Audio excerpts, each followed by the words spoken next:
Assalamualaikum warahmatullahi wabarakatuh. Terima kasih atas kesempatan yang diberikan. Pada hari ini kami akan mempresentasikan hasil analisis dan penelitian kami mengenai transformasi digital di lingkungan organisasi modern.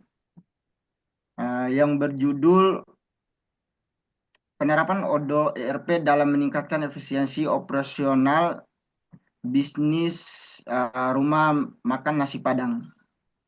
Sebelum itu, perkenalkan nama saya sendiri Fadlin dengan NIM 19259025. Saya Indra Arif Kurniawan dengan NIM 19259026. Dan saya Bayu Krisnaji dengan NIM 1925913. Untuk latar belakangnya, yang pertama ada industri kuliner di Indonesia mengalami pertumbuhan yang signifikan dalam beberapa tahun terakhir. Rumah makan Padang memiliki karakteristik operasional yang berbeda dengan restoran pada umumnya. Dalam praktiknya, sebagian besar rumah makan Padang masih mengelola operasionalnya secara tradisional dan manual.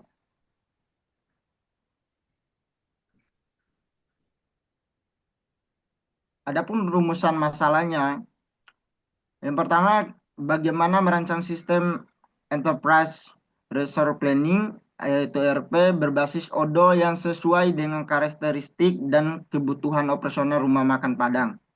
Yang kedua, bagaimana mengimplementasikan modus sales, human resource, dan inventory pada ODO untuk mengoptimalkan proses bisnis rumah makan Padang.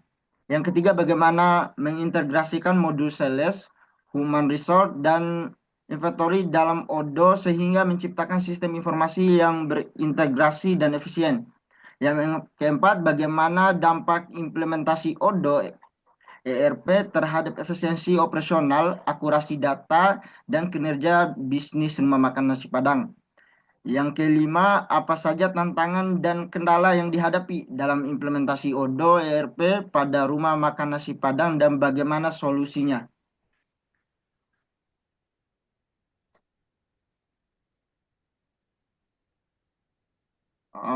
Untuk penerapan ERP, tujuan dan manfaatnya, yang pertama, tujuannya mengintegrasikan proses bisnis, meningkatkan efisiensi operasional, mengurangi redundasi data, mendukung pengambilan keputusan berbasis data, meningkatkan koordinasi antara unit. Manfaatnya transparansi data yang meningkat, produktivitas karyawan menambah, akurasi informasi penjualan dan stok tinggi, efisiensi waktu dan biaya, meningkatkan kualitas layanan pelanggan. Selanjutnya akan dibacakan sama teman saya. Kemudian yang untuk solusi dari Odoo ERP, Odoo ERP adalah platform open source yang populer untuk usaha kecil dan menengah. Penelitian ini terfokus pada integrasi tiga modul utama, yaitu sales, ya, ada atau manajemen transaksi penjualan dan point of sale. Kemudian ada human resource yang berisi pengelolaan karyawan, absensi penggajian dan penjadwalan shift.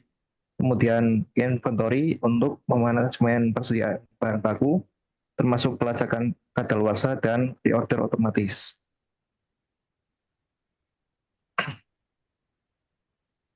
Kemudian tinjauan pustaka, ERP dalam modul F&B. ERP sangat strategis di industri F&B karena kompleksitas operasional, manajemen bahan baku mudah rusak, regulasi keamanan pangan, dan dinamika permintaan pasar. 8,2% CAGR pertumbuhan solusi ERP F&B diproyeksikan tumbuh 8,2% dari 2023 sampai 2030. Cloud ERP yaitu solusi ERP berbasis cloud populer mencakup lebih dari 50% pasar global. Kemudian pengurangan limbah. Implementasi ERP dapat mengurangi limbah hingga 20%.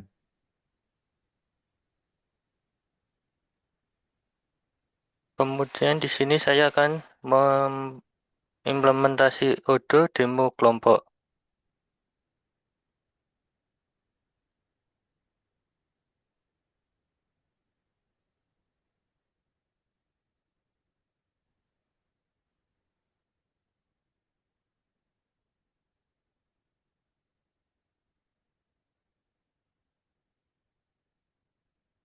Di sini saya akan menjelaskan tentang sales atau penjualan.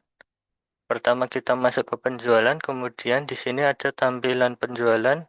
Di dalamnya ada order, ya siap difakturkan, produk, laporan, dan konfigurasi. Di order sendiri berisi penawaran order penjualan tim pelanggan. Siap difakturkan, berisi order siap difakturkan, order penjualan untuk upsell, kemudian produk berisi produk dan daftar harga, laporan berisi penjualan sales person, produk dan pelanggan, konfigurasi adalah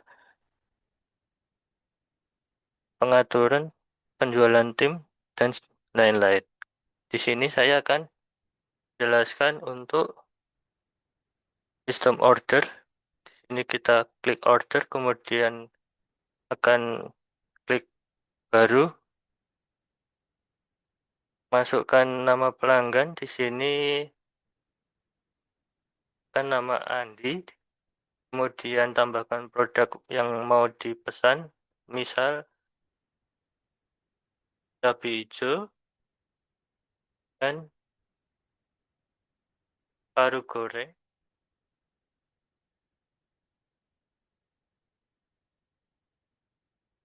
dan pilihannya masih banyak. Beliau memilih menang. Setelah itu klik konfirmasi. Ini akan muncul kode untuk konfirmasi jalan tersebut. Kita buat faktur dulu, klik faktur reguler, kita buat draftnya. Setelah muncul draft seperti ini, kita bisa mengatur tanggal hari ini atau tanggal yang diinginkan, kita konfirmasi. Setelah itu muncul nomor faktur pelanggan, kemudian jika ingin membayar langsung klik bayar, kemudian bisa dari bank atau ada cara lain menggunakan QRIS dan sebagainya. Kemudian kita create payment. Ini jika sudah berhasil akan muncul logo lunas, dan jika ingin dicetak ya nanti akan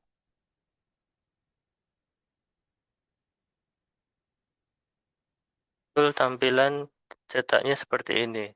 Nomor fakturnya 10250003, kemudian ini ada keterangan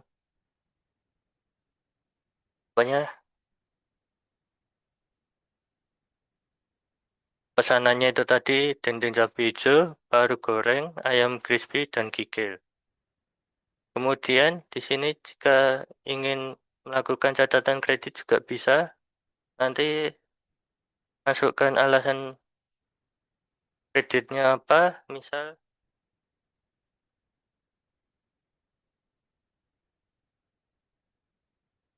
kemudian klik reverse, akan muncul draft lagi dan tanggal fakturnya kita bisa atur tanggal berapa, kemudian konfirmasi. Kemudian akan muncul kode catatan kredit pelanggannya seperti berikut. Jika sudah, kita bisa cetak seperti tadi. Nanti akan muncul tampilan untuk dan kreditnya dengan keterangan seperti berikut. Kemudian kita bisa melakukan payment pembayaran, create payment. Kemudian catatan kreditnya sudah lunas. Selanjutnya bisa teman saya presentasikan untuk modul selanjutnya.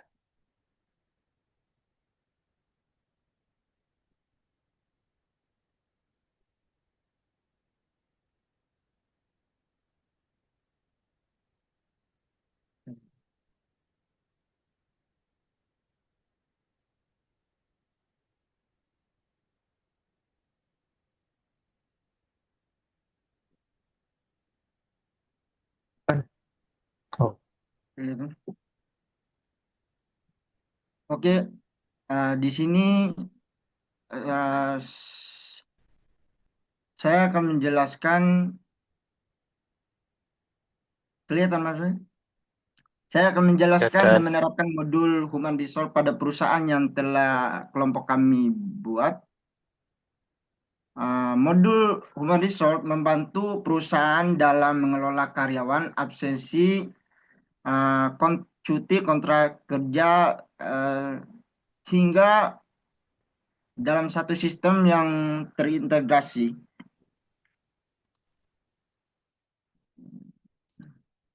Di sini ada beberapa modul Human Resource. Beberapa modulnya ada perekrutan, karyawan, absensi. Di sini kita akan em, membahas perekrutan dulu. Yang pertama ada modul perekrutan. Di sini saya sudah menginput beberapa jabatan kerja, kasir, kepala jurus chef masak, ada manajer penjualan, penyajian. Di sini kita akan mengimplementasi contoh untuk menginput jabatan kerja. Yang pertama, di sini kita akan masukkan jabatan kerja yang kita pengen input. Kita contoh HRD, jabatan kerja HRD dengan emailnya. Di sini email yang masuk membuat lamaran secara otomatis. 23.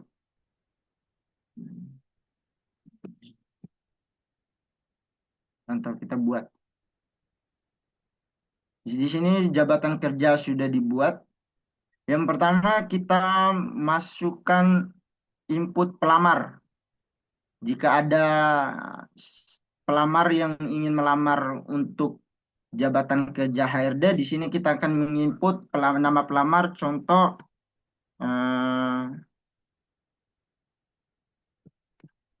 Andi. Kita masukkan namanya Andi dengan emailnya.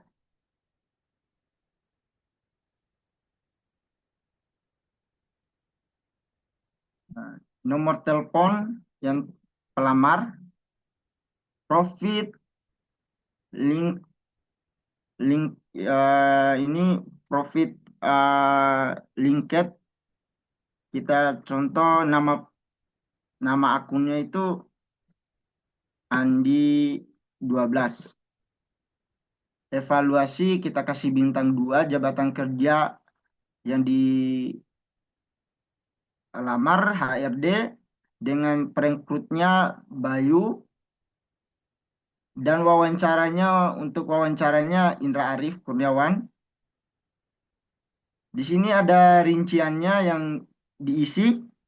Ada gelar si pelamar, kita masukin gelarnya sarjana. Dia sedia, kita masukkan hari ini. Dengan gaji yang diharapkan margin itu 2 juta, kita masukkan 2.700.000. Gaji yang diajukan kita masukkan 2.700.000 juga.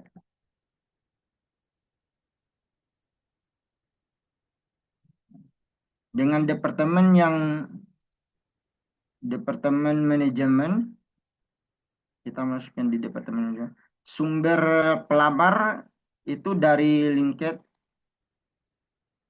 medianya sama juga karena yang kita input profil LinkedIn-nya di sini ada akunnya. Langsung kita simpan.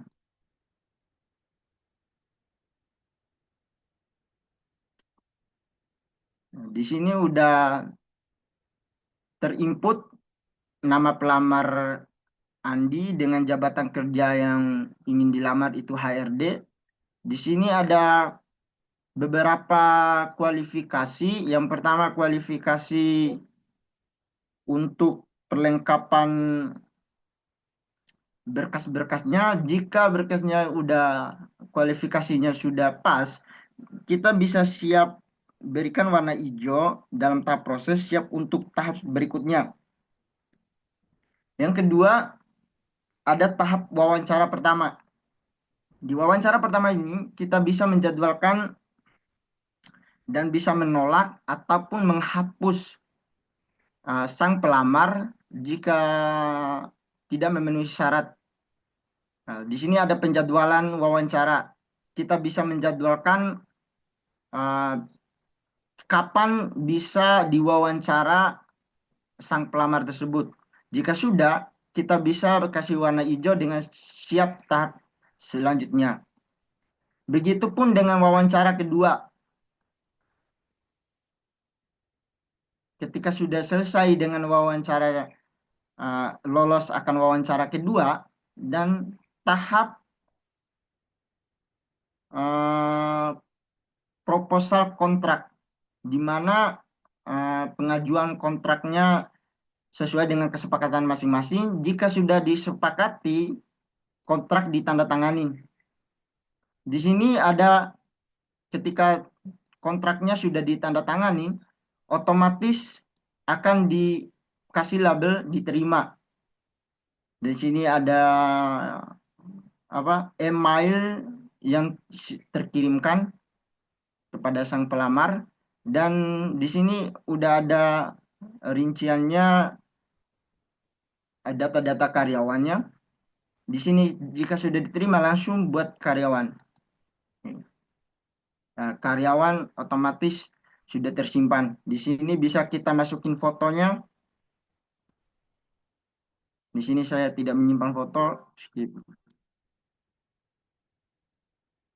Selanjutnya ada menu modul karyawan, di mana kita mengecek karyawan yang kita input tadi yang bernama Andi. Di sini sudah terinput karyawan yang bernama Andi yang jabatan kerjanya HRD. Di sini kita cek departemennya. Di sini ada beberapa departemen, ada administrasi, departemen produksi, manajemen, dan penjualan dan layanan pelanggan. Kita menginput karyawan Andi tadi di departemen manajemen. Di sini ada daftar karyawannya. Nah, otomatis karyawan Andi di departemen manajemen dengan pekerjaan HRD sudah tersimpan otomatis di departemen. Ya, sudah tercatat otomatis. Dan kita bisa mengedit data dari karyawan namanya Andi di sini. Di sini ada kontrak kerja. Kontrak kerja yang sudah disepakati.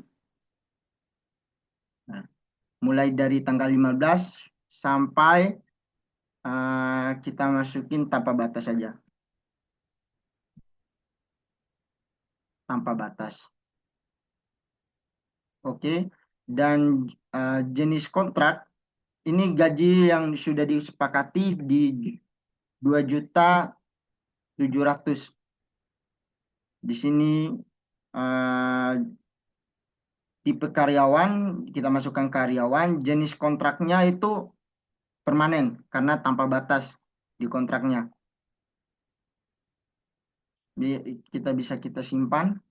Di sini otomatis sudah tersimpan di data karyawan dengan beberapa departemen produksi, manajemen di Departemen Penjualan dan Pelayanan, di sini ada beberapa karyawan. Yang pertama ada Andi, untuk kebersihan dan area ini Andinya nomor ada namanya dua ya. Mohon maaf sama. Dan ada karyawan yang bernama Abdi dengan jabatan yang sama, penyajian dan pelayan. Sama Putri di Departemen Manajemen ada yang karyawan atas nama Amina dengan jabatan kerja staf pengadaan logistik. Ada Andi yang kita input tadi HRD jabatan kerjanya. Ada Jihan Syahira untuk jabatan kerja staf administrasi dan keuangan. Dan Wulan jabatan kerja kasir dan beberapa ada kontak sama emailnya. Selanjutnya di modul Human Resource ada absensi. Di sini untuk mengabsen karyawan-karyawan yang hadir. Di sini ada Andi yang kita input tadi. Untuk penginputan absensi itu kita input misalnya di hari Senin tanggal 15 kita input Andi. Nah, di sini Andi dengan absen maksudnya tanggal 15 dia masuknya eh, jam 7,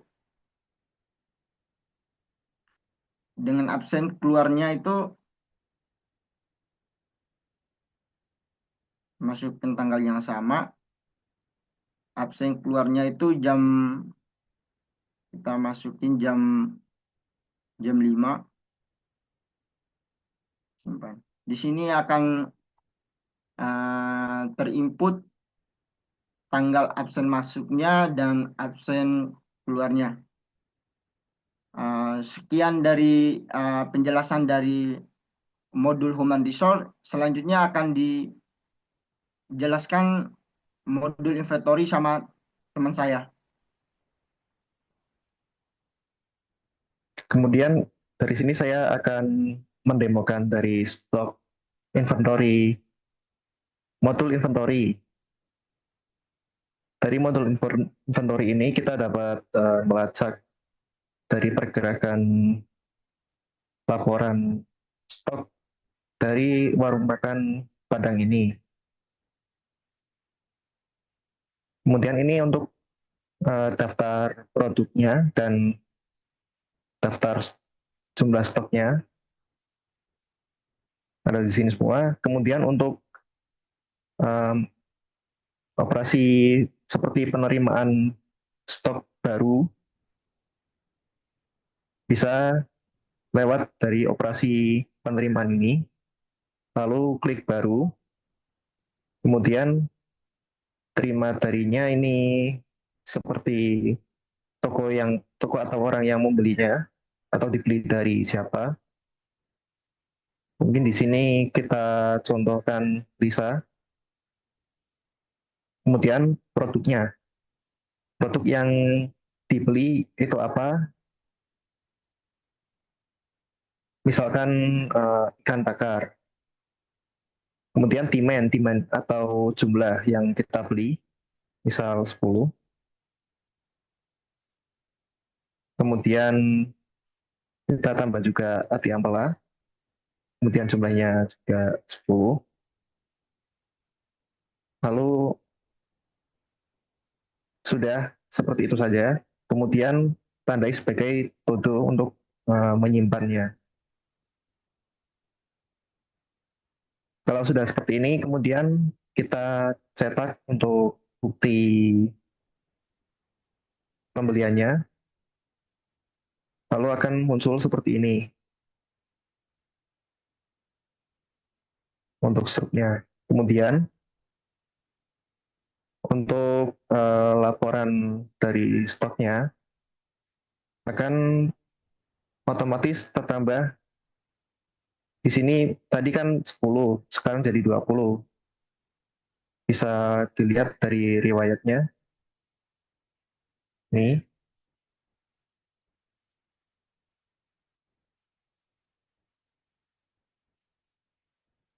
Kemudian perakiraan Ini kan tadi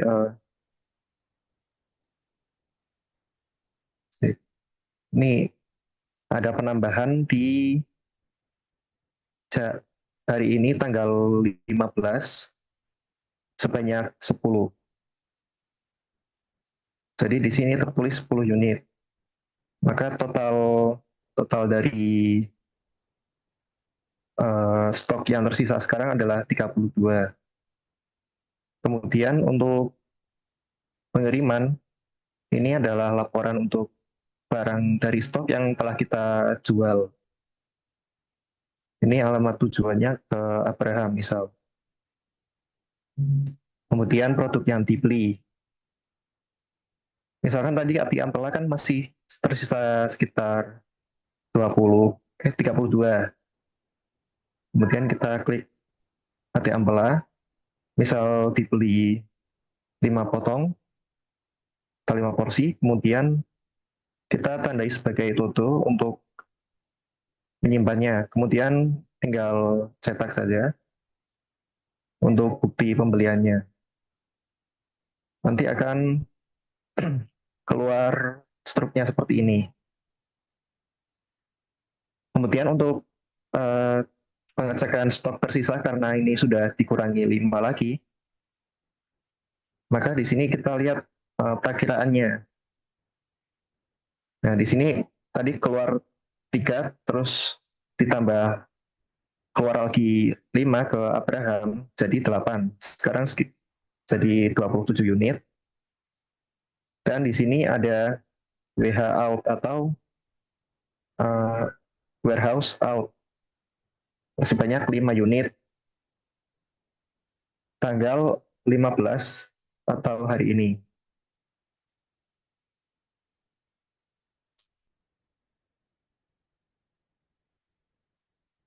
Sudah seperti itu saja untuk kesimpulan dan saran.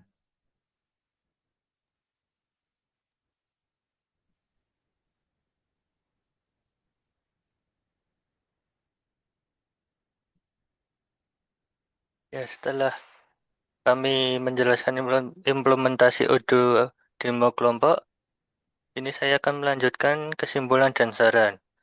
Implementasi Odoo ERP meningkatkan efisiensi pengelolaan data aset melalui fitur integrasi, pencatatan, pengelompokan, dan pelaporan otomatis. Ini meningkatkan akurasi data dan mempercepat audit, yaitu satu pelatihan berkala tingkat kemampuan pengguna dalam pengoperasian sistem. Yang kedua, peningkatan infrastruktur, yaitu dukung akses sistem secara optimal. Dan yang terakhir, pengembangan lanjutan. Regasikan modul lain seperti inventory atau maintenance.